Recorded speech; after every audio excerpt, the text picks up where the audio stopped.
entrevista telefónica, Carla. Sí, tenemos en línea a la periodista de Infobaes, acreditada en la Casa Rosada, a la licenciada Silvia Mercado. ¿Qué tal, Silvia? Muy buenas tardes. ¿Qué tal? ¿Cómo va? ¿Cómo andan por ahí?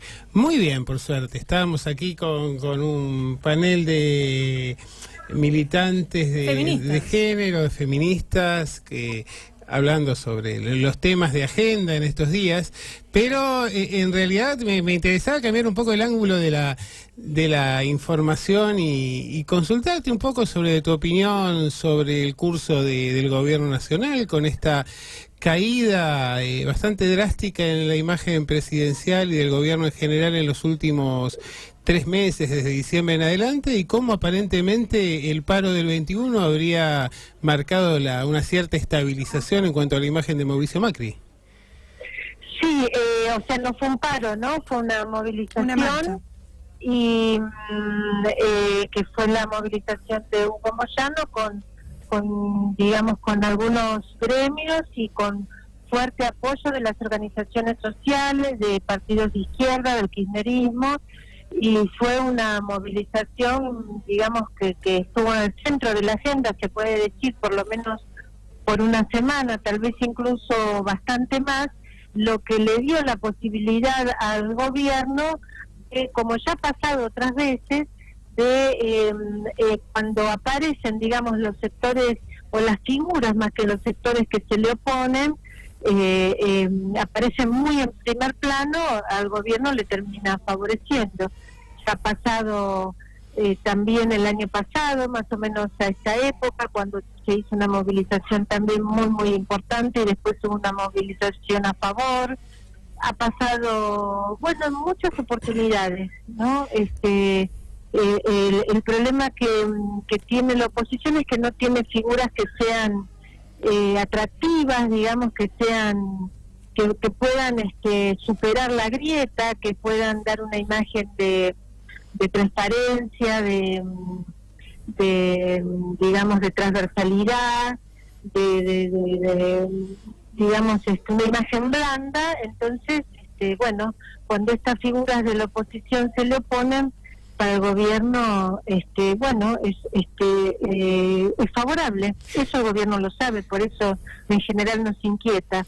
Vos sabés que una cosa que me llamó la atención fue una encuesta que me acercaron la semana pasada y que analizaba escenarios electorales donde planteaba que Cristina perdía en una eventual elección con Macri en segunda vuelta, que Scioli y Massa, que eran los otros que eran considerados, perdían directamente en primera vuelta, pero que el único que estaba en condiciones de ganarle a Macri, aun cuando perdiendo por un margen importante en la primera vuelta, era Urtubey, y que la mayor parte de los votos que conseguía sumar no provenían del peronismo, que de alguna manera ya lo iban a respaldar esa eventual candidatura, sino de los indecisos y de muchos de los votantes del propio Macri. Sí, es muy probable. Yo creo que efectivamente, digamos, si hubiera un candidato, Juan Manuel Urtubey me parece apropiado, que disputara ahí en donde hoy Macri ha perdido respaldo, que es en su propia base electoral, seguramente tendría chances porque lograría los votos de la oposición más votos digamos, de la base decepcionada por el gobierno de Macri. Sí, yo pienso que un candidato de ese estilo puede ser muy interesante para hacerle una oposición realmente bien competitiva al presidente Macri. Vos sabés que dentro del peronismo se empieza a levantar otra figura que hasta ahora ha tratado sistemáticamente de mantenerse fuera de un eventual debate presidencial, que tal es el caso de Sergio Uñac, que mientras la posibilidad de una elección concreta no aparecía, como que el peronismo iba casi, digamos, condenado a la derrota, insistía en la reelección provincial, pero empieza a sentir presiones. De hecho, el otro día estuvo Gustavo Menéndez, Julián Domínguez, hubo una delegación muy importante. Y creo que empieza a aparecer este problema en el peronismo, ¿no? Que es que el mismo de hace un tiempo, ¿qué hacer con Cristina? Si se cierra con el Frente Renovador, con el peronismo federal, con Massa y con Randazzo, y tratando de ese modo de captar a independientes o a decepcionados de Cambiemos a través de una figura conciliadora, o por el otro lado de Buenos Aires esta insistencia que a veces parece un tanto traumática de tratar de cerrar a toda costa con Unidad Ciudadana? Bueno, a mí me parece que, no sé, digamos, me parece varias cosas.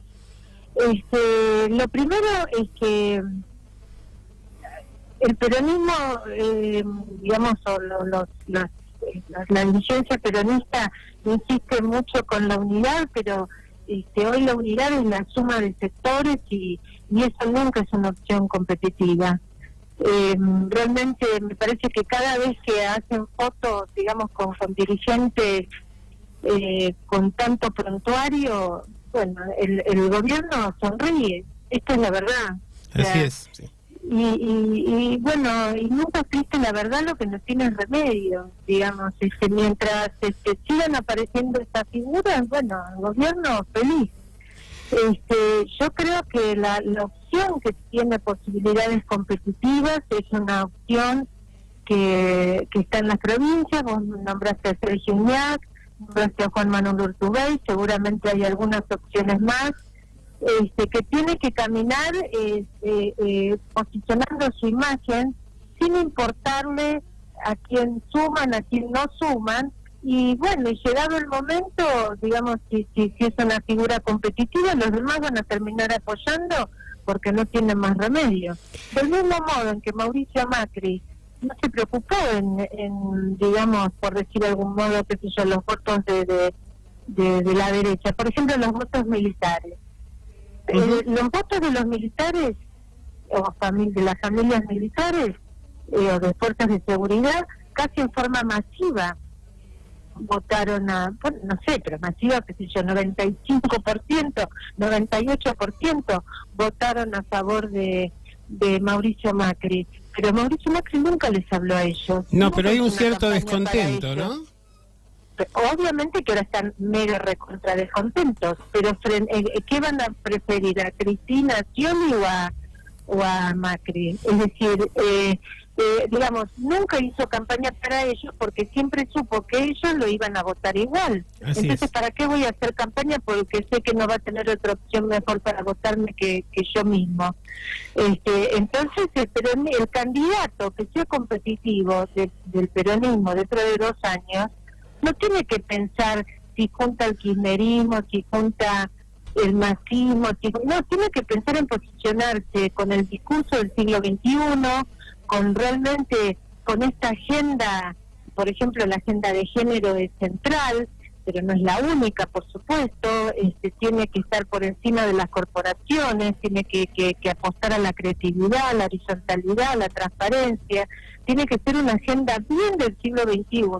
Y obviamente el peronismo, los matistas, los kirchneristas, los randacistas, no sé, todos los cistas vinculados al peronismo, los del Chino Navarro, iba a decir los navarristas, ¿a quién van a votar? A ese candidato del peronismo que esté mejor posicionado. Así es. Pero no porque charló con uno, con otro y se sacó fotos. Porque sacarse fotos con Alberto Fernández, con Felipe Solá, con Víctor Santamaría, con Cristina Kirchner, con Máximo, es una mochila enorme. Es una mochila. Hay mucha gente que le gusta a esos dirigentes, muy bien, pero no le hacen ni cosquillas al gobierno. Eso es la verdad. Es que la foto del aumento, la transmisión del otro día, en mi opinión, eran las imágenes de la derrota, ¿no? De un peronismo que difícilmente pueda volver al gobierno con esas caras.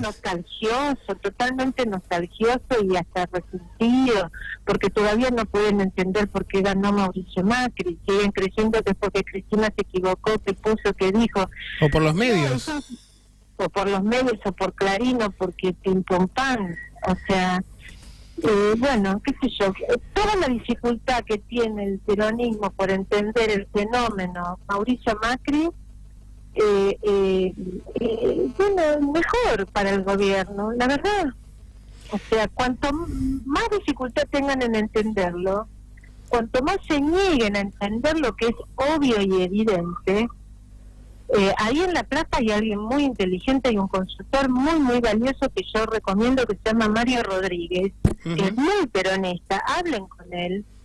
Él lo tiene clarísimo, es un consultor en comunicación estratégica, un experto en política. Bueno, él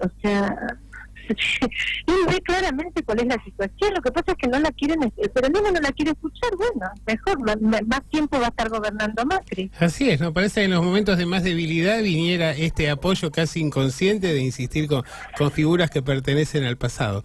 Ir con Moyano, pero vayan todos con Moyano, pero te imaginas que Macri aplaude. Sí, ahora escúchame, te quería preguntar por último un poco que nos hables de la interna de Cambiemos, de cómo se ves los posicionamientos a partir de estas caídas de la imagen, de un plan económico que no termina de definirse o de arrancar, y con expectativas bastante oscuras a partir de lo que está sucediendo en los mercados externos. No sé lo que me preguntas. Claro, ¿cómo ves la interna en Cambiemos? Si pensás que hay un escenario armonioso, por el contrario, que hay conflictos latentes. El tema económico y la deuda y qué sé yo. Claro, digo que a partir de esas condiciones que se van dando y que no muestran un ambiente muy favorable en perspectiva, por lo menos durante este año, ¿cómo ves si efectivamente este conflicto entre los gradualistas y aquellos más radicalizados se va a profundizar, sí, o si ves cierta armonía? Digamos, no hay tal conflicto con los gradualistas. Este es un gobierno que si alguna vez tuvo este conflicto está saldado, no se les ocurre otra cosa que el gradualismo. Yo lo que creo es que este gobierno cometió un error original, que es un exceso de optimismo. Eso es una mochila enorme que cargan desde el día cero. Nunca lo quisieron aceptar y diría que empezaron a aceptarlo con este verdadero golpe, esta verdadera piña que tuvieron en el mes de diciembre. Yo diría que a partir de ese momento, a partir de diciembre, el gobierno está repensando su manera, su estrategia de reposicionamiento. Han tenido un retiro espiritual que de algún modo selló, digamos, y se dio inicio a la nueva etapa del gobierno, que es básicamente una etapa distinta en el sentido de que intentan ser menos cerrados de lo que han sido en los últimos 2 años en forma interna, le han dado mayor lugar a la política, y esta decisión de habilitar la discusión sobre el aborto, la despenalización del aborto o el aborto gratuito y legal, que son distintas posibilidades de cómo puede terminar esta discusión en el Congreso, es producto de esta agenda, porque de esta nueva visión que tiene el gobierno. ¿Por qué lo digo? Por una razón muy sencilla. El Congreso, Emilio Monzó, que es el presidente de la Cámara de Diputados de la Nación, le ha visto al gobierno, miren que el kirchnerismo pidió sesión especial para el 8 de marzo, sí, para tratar el tema del aborto. Ojo que no nos dan en la agenda. Antes, digamos, a las espadas, digamos, a los jefes, digamos, bueno, a Marcos Peña, para hacerlo más corto, le importaba bastante poco lo que podía llegar a decir Emilio Monzó. Pero, bueno, ahora después de que Monzó habló en diciembre, les dijo que venía mucho problema y no lo escucharon, bueno, ahora lo escucharon, y se terminaron de convencer cuando lo vieron a Máximo Kirchner en la movilización de Moyano con el pañuelito verde a favor digamos, sí, que es la campaña a favor del aborto legal y gratuito. Entonces dijeron, sí, nos pueden ganar la agenda, qué necesidad si nosotros podemos habilitar el debate, y es una discusión que se tiene que dar en el Congreso. Entonces yo lo que diría es que acá hay un gobierno que sabe que hizo un mal diagnóstico desde el inicio, que ha pecado de soberbia después de que ganó la elección. Las elecciones tienen ese problema en la Argentina: crees que ganaste y te la crees que ya toda la cancha es tuya. Bueno, después sufrieron una piña en diciembre y dijeron, bueno, la cancha no es solo nuestra, y empezaron a ver digamos, a escuchar a otros referentes de Cambiemos, en este caso a los líderes parlamentarios. Así que Yo diría que va a ser un año difícil para el gobierno, pero que lo están transitando, me parece, con más realismo, con los pies más sobre la tierra, que digamos que es muy distinta a como estuvieron después de haber ganado la elección. Así es, sí, este año de transición, digamos, y si se puede salvar, el año próximo aparentemente sería un año mucho más confortable para el gobierno y con las elecciones en puerta. Bueno, claro, el 2018 siempre estuvo en el programa Cambiemos como el año del ajuste. Lo que pasa es que esperaban llegar a este ajuste más holgados, es decir, con una tasa de crecimiento mejor, con una inflación más baja, es decir, con una macroeconomía mejor en la vida de cada uno. Bueno, ese diagnóstico optimista está a las claras que fracasó.